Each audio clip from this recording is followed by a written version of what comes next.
खुलुमबाय बड'लेण्ड रादाबाव बयखौबो फरायबाय। बे समाव मोनसे गोनांथार रादाब। मेट्रिक आरो थाखो 12 उथ्रिसारनाय एबा बेनि गोजौसिन सोलोंथाइ लानाय लाइमोनफोरनि थाखाय मोनसे गोजोनथाव रादाब। रेलवे बिफानाव साख्रि मावनो गोसो गुदुं लाइमोनफोरनि थाखाय बे गोनां रादाबखौ लानानै फैदों। रेलवे बिफानाव एप्रेन्टिस एबा ट्रेनी थिसननायनि अनलाइन आरजलाइखौ नाजावगासिनो दङ। जुदि नोंथाङाबो रेलवे बिफानाव साख्रि मावनो गोसो दङब्ला बे खाबुखौ गावनि खालामनानै लादो।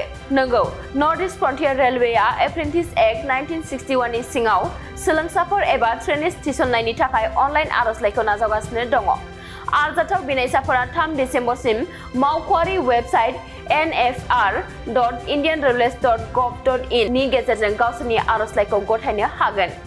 बेयाव गासै 5647 सोलोंसा मासिफोरनि थाखाय थिसननाय जागोन। बिनायसाफोरा मेट्रिक आनजादखौ 50% नम्बरजों उथ्रिसारनाय जानांगोन। आरज गाबगिरिफोरा बबेबा गनायजानाय फसंथाननिफ्राय सोमोन्दो गोनां फसंथाननिफ्राय ITI नि फोरमानलाइ थानांगोन। लेबरेटरि टेकनिशियान, पेथलजि आरो रेडिय'लजिनि थाखाय आरज गाबग्रा बिनायसाफोरा गोनां ITI फोरमानलाइजों लोगोसे फिजिक्स, केमिस्ट्रि आरो बाय'लजियाव 12थि थाखोनि रोंगौथि थानांगोन। बिनायसाफोरा आरजलाइ मासुल महरै 100 रां होनांगोन। SC, ST, PWBD, EBC आरो आइजो बिनायसाफोरखौ आरजलाइ मासुल होनायनिफ्राय रेहाय होनाय जादों।